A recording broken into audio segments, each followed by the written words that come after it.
हरियाणा के स्वास्थ्य विभाग द्वारा जारी की गई एडवाइजरी में स्पष्ट रूप से कहा गया कि वायरस सामान्य इन्फ्लुएंजा वायरस की तरह है, जिसमें सामान्य सर्दी जुकाम जैसे लक्षण देखने को मिलते हैं।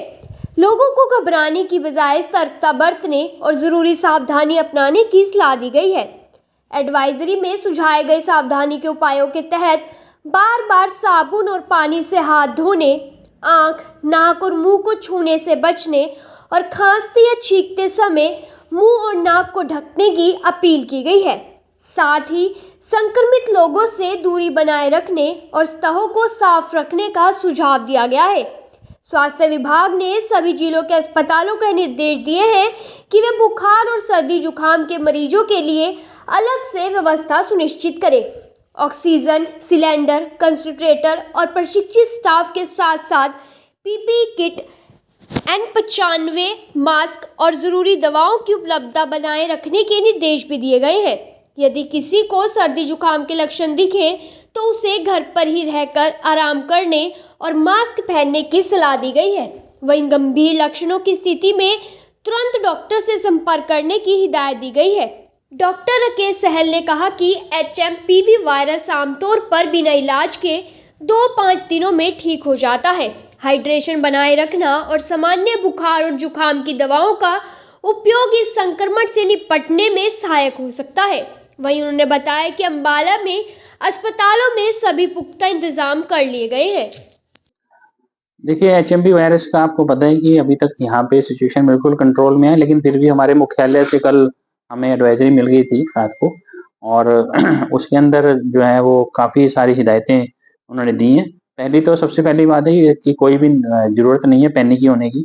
नंबर 2 ये है कि इन्फ्लुएंजा वायरस ही है, जिसमें कि कॉमन कोल्ड की तरह से सारे सिम्पटम्स आते हैं, जैसे खांसी है, नज़ला है, बुखार है, कफ है, और कई पेशेंट्स को सांस वगैरह फूलना हो सकता है।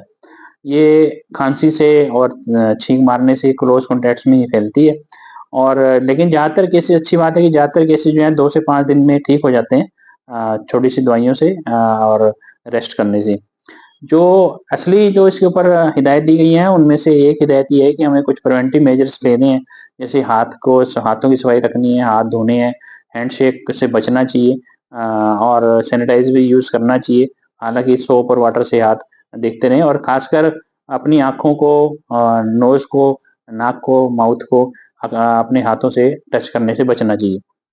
जहाँ तक हमें जो हिदायतें दी गई हैं, ये तो एक जनरल डिस्क्रिप्शंस थी। जहाँ तक हमें हिदायत दी गई है, उसमें हॉस्पिटल के अंदर फ्लू कॉर्नर्स बनाने के लिए आदेश दिए गए हैं। तो हमें सभी CSCs, PSCs तीनों बड़े हॉस्पिटल्स में हमने हिदायतें भेज दी हैं। और साथ में ऑक्सीजन बेड्स हैं, या जो स्टाफ है, या इक्विपमेंट है, जैसे कि ऑक्सीजन के सिलेंडर्स हैं, कंसंट्रेटर्स हैं, वो हमारे पास सफिशिएंट मात्रा में है। कुछ मेडिसिन्स के बारे में भी कहा गया है कि इनके बारे में आप रखिए, और सभी हेल्थ वर्कर्स को भी अगर कहा गया है कि आप अपने हाथ बार-बार धोइए, और अगर किसी को सिम्पटम्स हैं तो उसको जो है ना वो फेस मास्क जो है वो लगाना चाहिए। इसके अलावा आपको पता है कि जिला मुख्यालय पे डिस्ट्रिक्ट सर्वेलेंस यूनिट होता है, उसको कहा गया कि डेली उसने रिपोर्ट करना है अपना कोई अगर केस ऐसा मिल रहा है, और IC एक्टिविटीज करनी है। और खासकर जो हमारे पास बच्चे होते हैं या बुजुर्ग होते हैं, उनको थोड़ा खतरा ज़्यादा रहता है। इसके साथ हमने IMA को भी, जो अम्बाला सिटी की है, अम्बाला कैंट की है, उनको भी अप्रोच किया है, ताकि उनको भी थोड़ा सेंसिटाइज करें।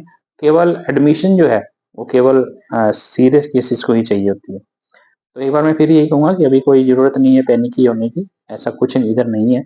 और अगर ऐसा है तो हम पूरी तरह से तैयार हैं, और हमारे डिपार्टमेंट की तरफ से, गवर्नमेंट की तरफ से जो इंस्ट्रक्शंस समय-समय पे आती है, उनका अक्षर से पालन करें।